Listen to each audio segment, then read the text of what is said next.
పవన్ కళ్యాణ్ చాప కింద నీరులా ఒకవైపు చేస్తున్నారు. అదేదో మన జూనియర్ ఎన్టీఆర్ సినిమాలో డైలాగ్ ఉంటుంది కదా, చుట్టూ కమ్ముకొచ్చేస్తా నిన్ను అని చెప్పి అలా కమ్ముకొచ్చేస్తున్నారు.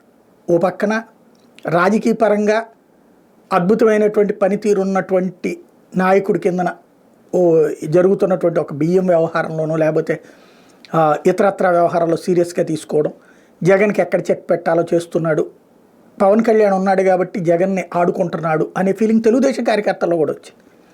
ఇది ఒక ఆస్పెక్ట్. రెండోది వచ్చేటప్పుడు తన నియోజకవర్గ యాక్టివిటీనా లేకపోతే గ్రామీణ ప్రాంతంలో సంక్షేమ పథకాల అమలా ఇవన్నీ సిన్సియర్గా చేసుకుంటూ వెళ్తుండేటప్పటికి అదొకటి వచ్చేసింది. ఇది పై స్థాయిలో ఏం చేయాలో పవన్ చేసి చూపెడుతున్నాడు. తన చేతిలోకి వచ్చిన పవర్ని తనకి భవిష్యత్తుకి జాగ్రత్తగా ఒక పునాదిగా వేసుకుంటున్నాడు. నెంబర్ 2 వచ్చేటప్పటికి గ్రౌండ్ లెవెల్లో వివిధ సెక్షన్స్ని కలిపే ప్రయత్నం చేస్తున్నాడు. ఇప్పుడు రిజర్వేషన్ల వర్గీకరణకి ఎంఆర్పిఎస్ కథ నడుపుతోంది. అందులో భాగంగా చంద్రబాబు గారు ఒక ఏకసభ్య కమిషన్ వేయటం ఇదంతా నడుస్తోంది. ఒక పక్కన దాన్ని మాల సామాజిక వర్గానికి సంబంధించిన వాళ్ళు వ్యతిరేకిస్తున్నారు.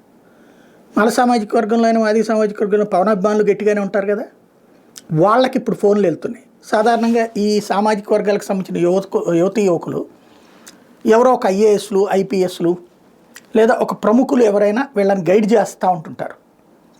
వాళ్ళు చెప్పిన మాట వింటూ ఉంటారు.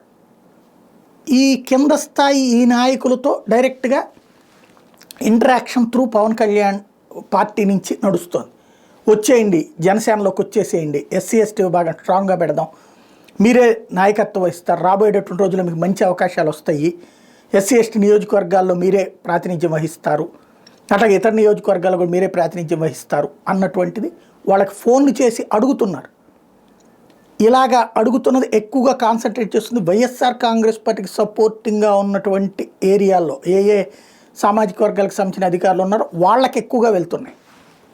అంటే వైసీపీకి అనుకూలంగా ఉన్నటువంటి ఎస్సీ ఎస్టీ సామాజిక వర్గాలకు సంబంధించినటువంటి యువతరాన్ని తన వైపుకి డైవర్ట్ చేసుకునేటటువంటి ఎత్తుగడ చాలా గ్రౌండ్ లెవెల్లో చేసుకుంటూ వెళ్తున్నారు. అది మేబీ జగన్కి తెలుసో లేదో పట్టించుకుంటున్నాడో లేదో తెలియదు.